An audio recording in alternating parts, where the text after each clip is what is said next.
The reason I did this was to really inspect because I wanted to see what the situation was. It's really different reading the piece of paper than actually seeing it and seeing what people have to go through.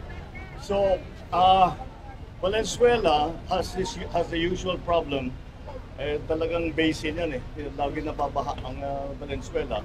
But marami na silang flood control, pero nasa pawan itong sa dami ng tubig. So we have to relook, we have to re-examine some of the designs of our flood control. For example, this was not, the amount of water was not as bad as Ondoy. But the effect was greater than Ondoy. Mas malaki ang baha. Mas maraming nabaha na lugar kaysa panahon ng Ondoy. Mas marami tayong flood control ngayon kaysa noon. Pero climate change, this is what the effects of climate change are.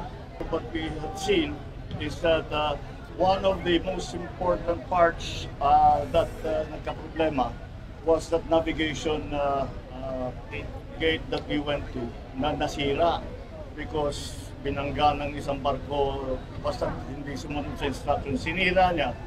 That is why Navotas is still 80% underwater. Malabon, the same. Valenzuela also. So we have to really look into that sort of thing. Yung pumping stations natin, marami na.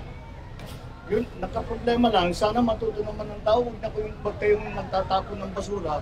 Dahil yung basura, yun ang nagbara doon sa mga pump natin. Kaya hindi kasing effective na pwede.